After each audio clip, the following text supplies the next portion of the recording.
बिहार में आरजेडी कांग्रेस के गठबंधन ने गजब ही ढा दिया है। सत्ता में न रहते हुए भी ये भ्रष्टाचार के आरोपों में घिर गए हैं। इसे करप्शन की पराकाष्ठा ही कह सकते हैं। हमसे सत्ता है बहुत दूर, चलो विपक्ष में बैठकर ही करप्शन किया जाए।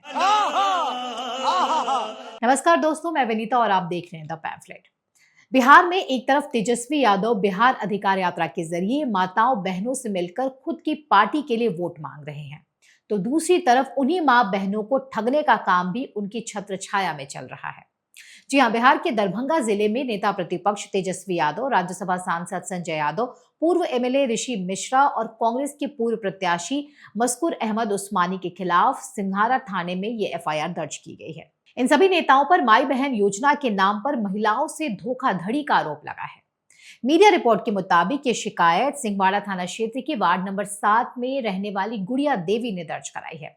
शिकायतकर्ता गुड़िया देवी का आरोप है कि इन नेताओं की तथाकथित माई बहन योजना के तहत 2,500 का लाभ दिलाने का वादा किया गया था और इस योजना का फॉर्म भरने के लिए उनसे 200 रुपए की ठगी की गई। गुड़िया देवी ने अपनी शिकायत में कहा है कि इसके जरिए भोली भाली महिलाओं से उनके आधार नंबर, उनका बैंक अकाउंट नंबर और मोबाइल नंबर जैसी महत्वपूर्ण जानकारी भी ली जा रही है। इस एफआईआर के मुताबिक गुड़िया देवी के पास 2-3 दिन पहले एक कार्यकर्ता आया था और उसने माई बहन योजना का फॉर्म भरने को कहा था और आरजेडी कार्यकर्ता बोलकर उनसे जानकारी मांगने लगा। उसने कहा कि माई बहन योजना का फॉर्म भरवा लीजिए, आपको अगले महीने से 2,500 रुपए हर महीने मिलने शुरू हो जाएंगे। जिसके बाद गुड़िया देवी से मोबाइल लिया और आधार कार्ड और बैंक अकाउंट भी मांगा गया। उसने फॉर्म भरने के बाद ओटीपी आने की बात कही थी। एफआईआर के मुताबिक उस आरजेडी कार्यकर्ता ने गुड़िया देवी से कहा कि आपको इस फॉर्म के 200 रुपए देने होंगे। जब शिकायतकर्ता महिला ने उसे ऑनलाइन पैसे देने की बात कही तो युवक ने साफ इनकार कर दिया। इसके बाद गुड़िया ने उसे 200 रुपए नकद दिए, जिसे लेते ही वो वहां से चला गया। कुछ देर बाद जब गुड़िया के पति घर आए तब जाके ये सारा मामला समझ में आया।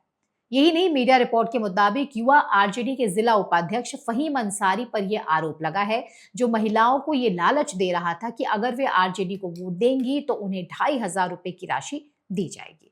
इसके लिए उन्हें फॉर्म भरने की एवज में 200 रुपए देने होंगे। दरअसल आरजेडी ने वादा किया है कि अगर बिहार में महागठबंधन की सरकार बनती है तो महिलाओं को माई बहन योजना के तहत हर महीने 2,500 रुपए दिए जाएंगे। पार्टी इसको लेकर अभी से फॉर्म भरवा रही है। महिलाओं से उनके आधार कार्ड मांगे जा रहे हैं। दरअसल बिहार में इस योजना की लॉन्च होने के बाद से ही ये लगातार विवादों में है। इससे पहले भी लोगों को बरगलाने के आरोप लगे हैं। इससे पहले ये सामने आया था कि आरजेडी और कांग्रेस ने माई बहन योजना के फॉर्म भरवाने के लिए जिन लोगों को काम पर लगाया है उनके पास कोई अथॉरिटी नहीं है।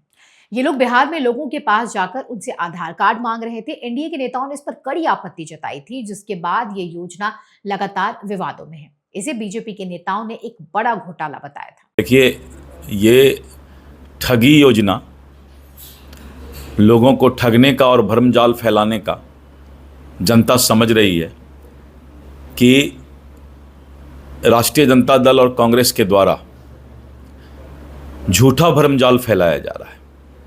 और आपने देखा कि किस तरह महिलाओं को फॉर्म भरा करके ठगने का काम कर रहे थे कि 2,500 रुपया महीना चुनाव में जीत जाएंगे तब देंगे। यानी एक तरह का भ्रमजाल फैला रहे थे वो। विडंबना देखिए, जिस स्कीम के भरोसे महागठबंधन बिहार की सत्ता में आने की कोशिश कर रहा है, अब उसी योजना में धांधली कर रहा है। बिहार में राजनीतिक पार्टियों द्वारा चुनाव से पहले ऐसी ठगी को लेकर आप क्या सोचते हैं? कमेंट करके हमें जरूर बताएं। इसके अलावा अगर आपको हमारे वीडियोस अच्छे लगते हैं तो लाइक करें, शेयर करें, साथ ही हमारे चैनल को सब्सक्राइब भी करें। धन्यवाद।